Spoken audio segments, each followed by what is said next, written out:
Bismillahirrahmanirrahim. Alhamdulillahirabbil alamin. Allahumma shalli ala Muhammad. Saudaraku, pada kesempatan ini kita baca hadis kedua bab niat dari kitab Riyadhus Shalihin karya Abu Zakaria Yahya bin Syaraf An-Nawawi. An Ummil Mu'minin Ummi Abdillah Aisyah radhiyallahu anha, dari Ummil Mu'minin, ibu orang-orang yang beriman. Ummi Abdillah, ibu Abdillah, yaitu Aisyah, semoga Allah meridainya. Saudaraku, Aisyah dipanggil dengan Ummul Mukminin, ibu orang-orang yang beriman. Panggilan ini sebagai penghormatan, memuliakan dan mengagungkan Aisyah sebagai salah seorang istri Rasulullah SAW. Dan panggilan ini tidak hanya untuk Aisyah, tetapi istri-istri Rasulullah yang lain pun dipanggil dengan Ummul Mukminin, ibu orang-orang yang beriman.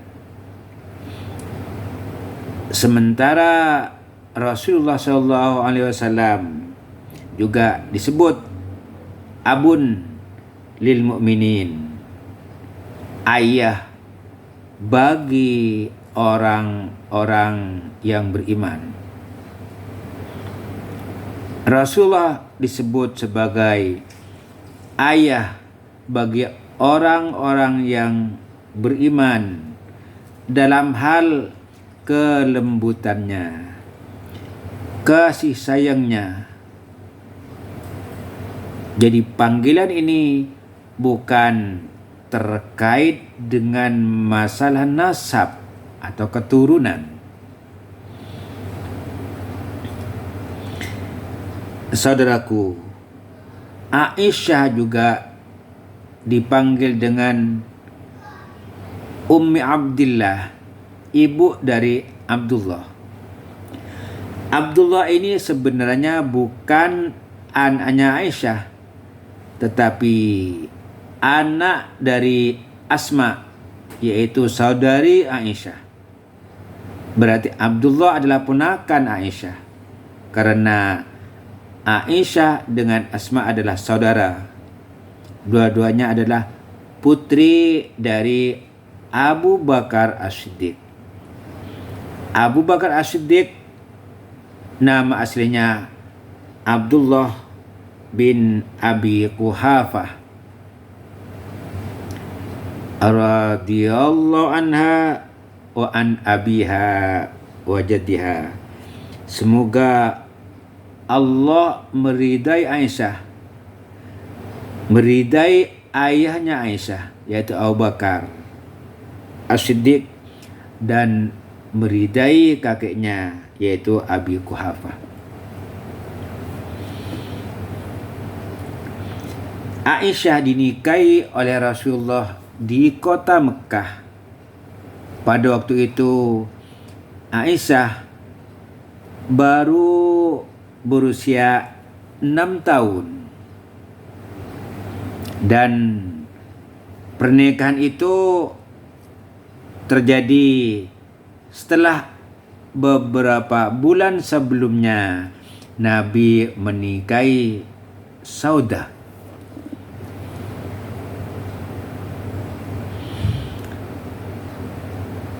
Aisyah dengan Rasulullah berkumpul sebagai suami istri setelah Aisyah berusia 9 tahun. Ini kita ambil sebagai referensi adalah kitab Dalilul Falihin, syarah daripada kitab Riyadhus Shalihin. Saudaraku, ketika Rasulullah wafat, Aisyah masih muda, baru berusia 18 tahun. Tetapi walaupun masih muda, tidak ada yang menikahi janda Rasulullah SAW, sebab dia adalah Ummul Mukminin, ibu orang-orang yang beriman, dan sebagai istri Rasulullah SAW. Dan setelah Rasulullah wafat, Aisyah masih hidup selama 40 tahun.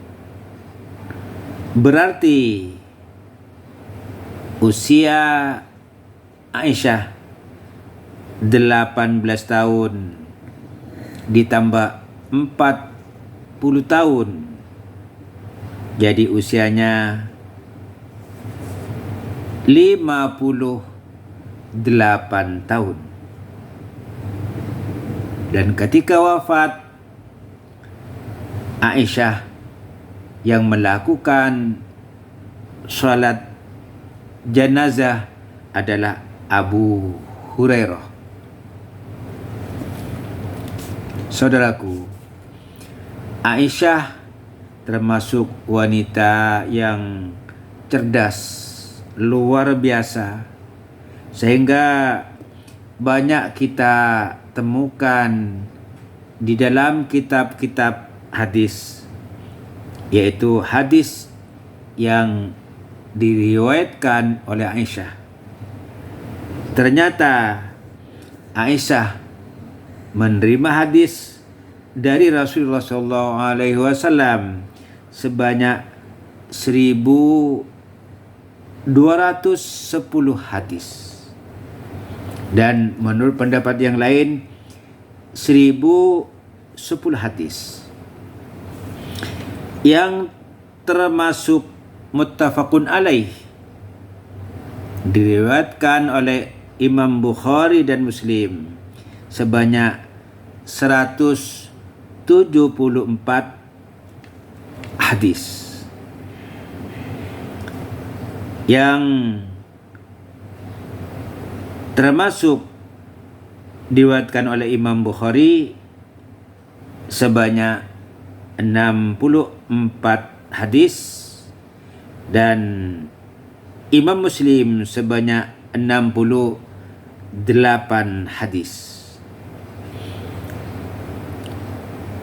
Itulah jumlah hadis yang diterima Aisyah dari Rasulullah sallallahu alaihi wasallam, termasuk hadis yang sedang kita bahas ini. Qalat, Aisyah berkata, qala Rasulullah sallallahu alaihi wasallam, Rasulullah sallallahu alaihi wasallam bersabda, yaghzu jaisyun al-Ka'bata, ada sepasukan tentara yang akan menyerang atau menghancurkan Ka'bah. Fa idza kanu bi bayda'a minal ardi yukhasafu bi awwalihim wa akhirihim. Ketika pasukan tentara yang ingin menghancurkan Ka'bah itu sampai di padang pasir yang kosong tanpa tanaman, gersang, Mereka semuanya yang ada di tanah itu dibenamkan, ditenggelamkan ke dalam tanah, dari orang yang pertama sehingga orang yang terakhir. Semuanya ditenggelamkan, dibenamkan ke dalam tanah oleh Allah.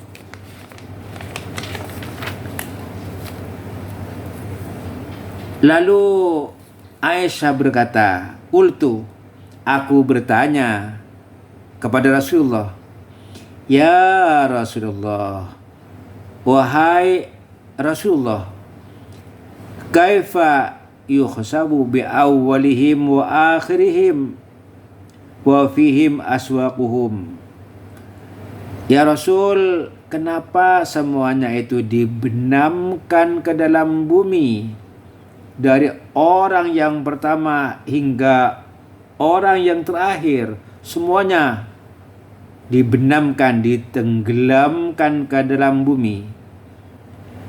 Sementara ada orang yang menjadi pedagang, mondar-mandir ke pasar untuk melakukan perdagangan.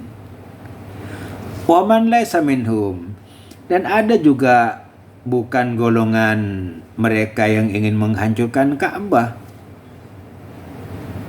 Jadi ada orang yang ingin menghancurkan Ka'bah, ada sebenarnya pedagang-pedagang yang kebetulan berjalan bersama mereka, ada di kelompok mereka. Atau orang yang sebenarnya tidak punya tujuan untuk menghancurkan Ka'bah, tetapi mungkin saja dipaksa oleh mereka yang ingin menghancurkan Ka'bah, diajak. Lalu mendengar pertanyaan Aisyah, qala, Rasulullah menjawab, yukhsabu bi awwalihim wa akhirihim summa yub'asuna ala niyatihim. Ya, betul, dibenamkan, ditenggelamkan ke bumi semua dari awal sampai akhir. Walaupun ada sekelompok yang ingin menyerang Ka'bah, ingin menghancurkan Ka'bah, ada kelompok lain yang sebenarnya pedagang hanya dekat dengan mereka, ada di barisan mereka. Ada kelompok lain yang sebenarnya tidak ada tujuan untuk menyerang Ka'bah, tapi ada bersama mereka, semuanya ditenggelamkan. Tetapi kata Rasulullah, nanti mereka akan dibangkitkan di hari kiamat, akan mendapatkan balasan sesuai dengan niat mereka. Ada yang niatnya jahat, dia akan mendapatkan balasan sesuai dengan niatnya. Ada orang yang niatnya baik, tidak melakukan kezaliman, tidak melakukan perbuatan maksiat, dia akan mendapatkan sesuai niatnya, balasan yang akan diperoleh sesuai dengan niatnya. Niat baik akan mendapatkan kebaikan. Niat jahat, ya sesuai dengan niatnya yang akan diterima. Ini hadis muttafaqun alaih, diriwayatkan oleh Imam Bukhari dan Muslim. Saudaraku, ada pesan yang mesti kita perhatikan. Yang pertama, janganlah kita bergaul dengan orang yang suka melakukan kezaliman. Janganlah kita bergaul dengan orang yang senang melakukan dosa dan maksiat. Tapi bergaullah dengan orang yang soleh. Kemudian juga dalam hadis ini memberikan informasi bahwa ketika Allah akan memberikan azab kepada suatu kaum, maka azab itu tidak akan menimpa hanya orang yang berbuat zalim saja. Azab itu tidak akan menimpa hanya orang yang berbuat dosa, tapi orang yang baik-baik pun akan kena dampaknya. Hanya nanti di akhirat tempatnya akan berbeda. Orang yang baik akan mendapatkan kebaikan, bahagia dalam surganya Allah Subhanahu wa taala. Orang yang dosa dan maksiat, dia akan mendapatkan balasan sesuai dengan amalnya. Mudah-mudahan kita senantiasa mendapatkan hidayah dari Allah Subhanahu wa taala, mendapatkan ridhonya. Amin ya rabbal alamin.